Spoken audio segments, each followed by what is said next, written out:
Linux is a Unix-like and mostly POSIX-compliant computer operating system (OS) assembled under the model of free and open-source software development and distribution. The defining component of Linux is the Linux kernel, an operating system kernel first released on the 5th of October 1991 by Linus Torvalds.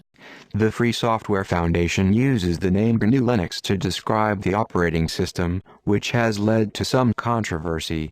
Linux was originally developed as a free operating system for personal computers based on the Intel x86 architecture, but has since been ported to more computer hardware platforms than any other operating system. Thanks to its dominance on smartphones, Android, which is built on top of the Linux kernel, has the largest installed base of all general-purpose operating systems.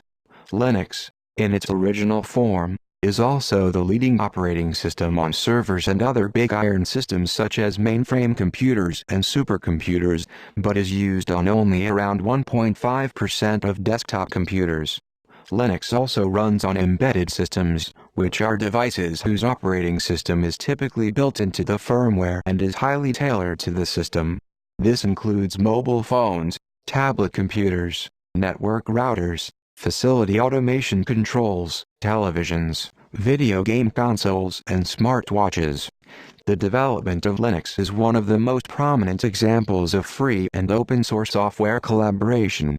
The underlying source code may be used, modified, and distributed, commercially or non-commercially, by anyone under licenses such as the GNU General Public License.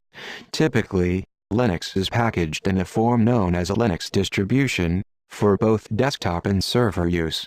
Some of the popular mainstream Linux distributions are Debian, Ubuntu, Linux Mint, Fedora, OpenSUSE, Arch Linux and Gentoo, together with commercial Red Hat Enterprise Linux and SUSE Linux Enterprise server distributions.